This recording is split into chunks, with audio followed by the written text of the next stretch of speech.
On the 25th of Adar in the year 5671, March 25th, 1911, 146 people, many of whom were adolescents, were killed in the worst workplace disaster to have occurred in the United States to that point in time.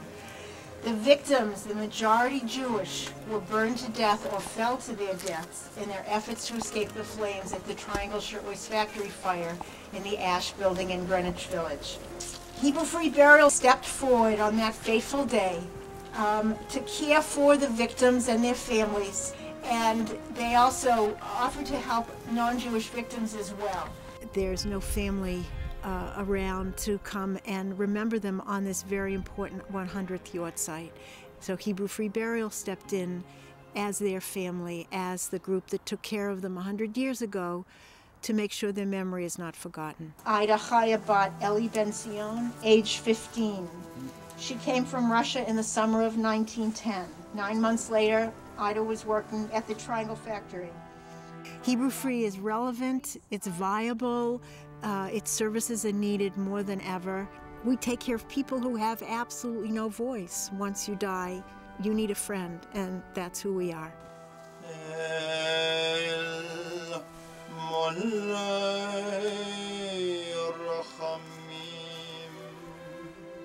We don't forget.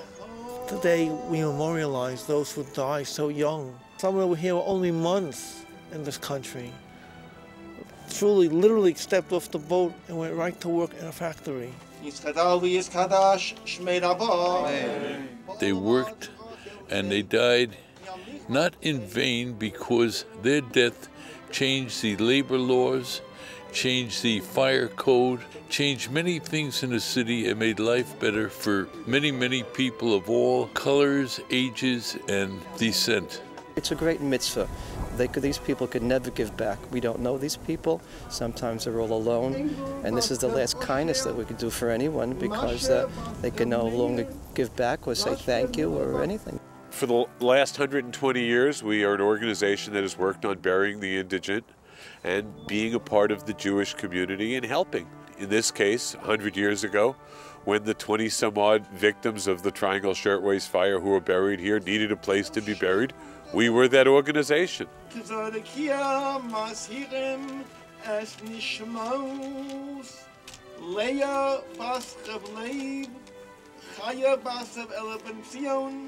It's unfortunate that we are needed, but fortunately we're there. People who were neglected by society, who they couldn't make it, or they did make it and they just outlived what they had prepared for themselves. A lot of the people that we service, we afford more dignity in death than they unfortunately had in life. This mitzvah of Chesed Shalemet, there is no thanks in this world. We come here to escort the body to the final resting place so that the neshama can elevate to the highest level next to God. Even if they're no longer here 100 years later, they are still giving to us. These people give to us because they remind us that there are others out there that we should be helping.